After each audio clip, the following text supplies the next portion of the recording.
Hippie Fujoshi.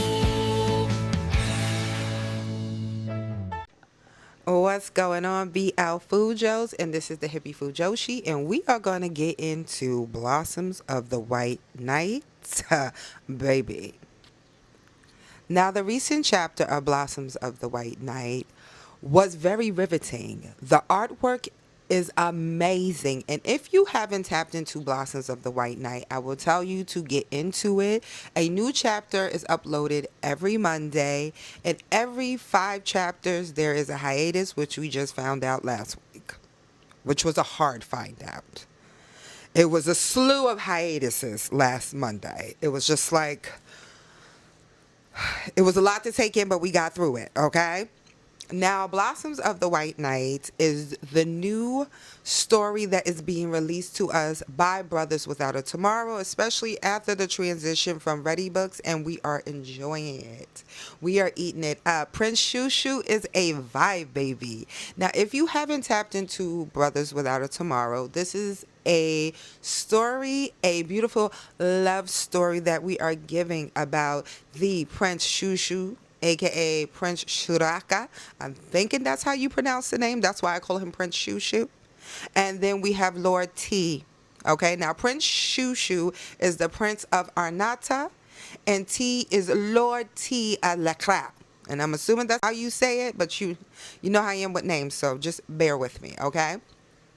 Now, when Prince Shu Shu was younger, okay, there was an alliance made with Lord T's town, Leclerc, between them and Arnata. And the alliance was Leclerc getting more military, military background to protect them for up-and-coming battles of monsters and mysterious figures that is beyond their knowledge. And they form an alliance with Arnata through marriage, and the marriage between T and Prince Shu Shu, being that at the time Cecilia was too sickly, who is the princess of Leclerc, the king's daughter, was too sickly at the time to really venture out and get to know Prince Shu Shu. Now, they didn't expect Prince Shu Shu to really fall in love with T as a child. And what we learned about Prince Shu Shu is that he is a particular child out of all of the children of the king or the head of Arnata. He was born with the eyes of a Nanatum. I'm thinking that's how you pronounce it. Nanatam. Bear with me. Okay. But he was born with the eyes fresh out the womb, where the other children just later on produced it.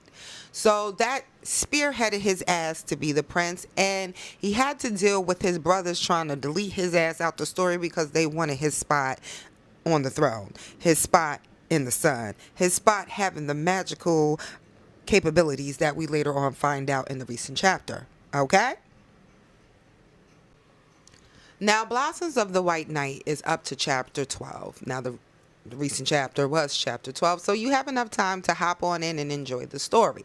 Now, where we got to the point in the recent chapter, we have T finally coming to the realization that Prince Shu Shu is a grown-ass man, and he's not the child that he had to protect from his brothers who was trying to get rid of his ass in the story, okay?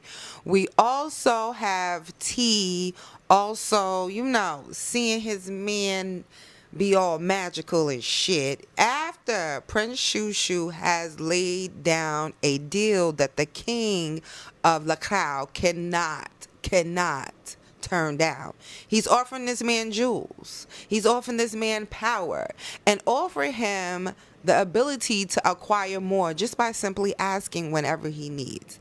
Offer the strength that he respect the fact that he chooses T over the king's daughter Cecilia. Yes, now that it's 10, 13, however many years later, where Prince Shu Shu, when he was younger, had T removed from Arnata, okay, after they got married. Now, I'm telling y'all to check out the story because it's a lot. It's literally a lot within 12 chapters. I mean, I say 12 chapters and you think it's just a little bit, but it's a lot in 12 chapters. So if I'm out of context and hopping back and forth, just bear with me, okay? Now, since Like I told you, the alliance is through marriage, and T and Prince Shu Shu get married in Arnata when Prince Shu Shu is young. We see that after Prince Shu Shu found a way to get rid of T out of Arnata to basically handle his brothers but also protect T, because I feel like his brothers was planning on doing something to T, because he also sends a few of his men to be with T during the time frame that they are separated to watch over T in the cloud. Now that they are reunited, Prince Shu Shu wants the townspeople of La Cloud to recognize the love that he has for T. Now, when he is reunited with T, the king's pretense was that he could possibly pivot the situation and Prince Shu Shu get with Cecilia, which lead one to believe, yes, I strongly believe that the marriage between T and Prince Shu Shu was to facilitate the alliance, but it was never meant for T and Prince Shu Shu to actually be together. It was for T to be a holding place for Cecilia to eventually get with this man and they produce some babies. And that's how the alliance happens, through Prince Shu Shu and Cecilia. They never really intended on T and Prince Shu Shu being an item. But see, the people of La Cloud didn't understand the concept of the people of Arnata. From A1, from day one, they were under the full awareness that the people of Arnata do not care about the sex of the lover. Meaning, Prince Shu Shu don't care that T is a man.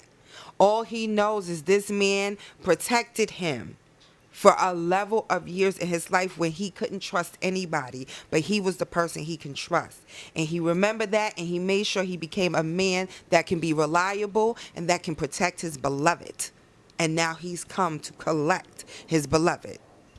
Now, in this recent chapter, we see that the hot and heavy was getting hot and heavy. And we see that Prince Shu Shu was eloquently, because he has bedroom manners, asked his honey, his beloved, can he split those cheeks in the most nicest mannerism of a way.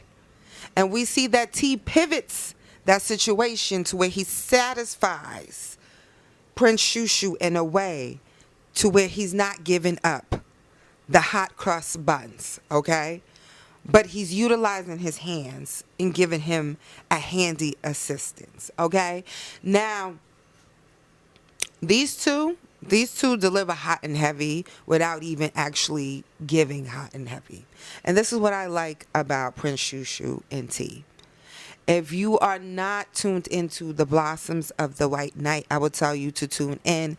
This chapter ended with Prince Shu Shu bringing back a pear blossom tree back to life in the winter, and realizing his presence in La Cloud is changing the flow and how plants don't grow in La Cloud. Okay, and it's time for them to depart. But we want to see a La Cloud wedding. We want to see Prince Shu Shu facilitate the love he has for T there in La Cloud, because those people yet to know to respect their shit.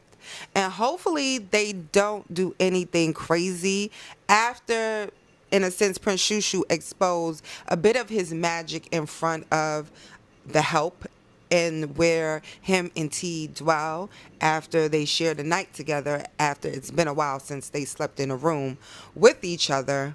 I'm hoping this pans out well. Guys, if you haven't tapped into Blossoms of the White Knight, I highly recommend this. This is a beautiful story, a beautiful comeback for Brothers Without a Tomorrow after we no longer are going to get an ending to Foul Start. But it's okay. It's okay. Because I am loving Blossoms of the White Knight. I'm loving the artwork. I'm loving the storyline. I am loving the sexy ass men of the story that I am drawn into. Guys, check it out. You already know, if you like, love, and enjoy our amazing recap, reacts to BL Manhwas, animes, baby, drop your comments below. Hit the like button, also subscribe, and hit the notification bell to know when I upload new videos. Also, you already know, be you, be amazing, and most importantly, keep reading those manhwas. Laters, my beautiful BL Fujos. out there. Learning, loving, laughing through the fields. She keep being real, yeah, real. She's the hippie with the drip, straight New York on the lips. Sage burning while she's scrolling through the sweetest little ships. Fresh tea, hot takes, she gon' break it down clean. Be a glow in the aura like a neon dream. City soul with that cosmic touch.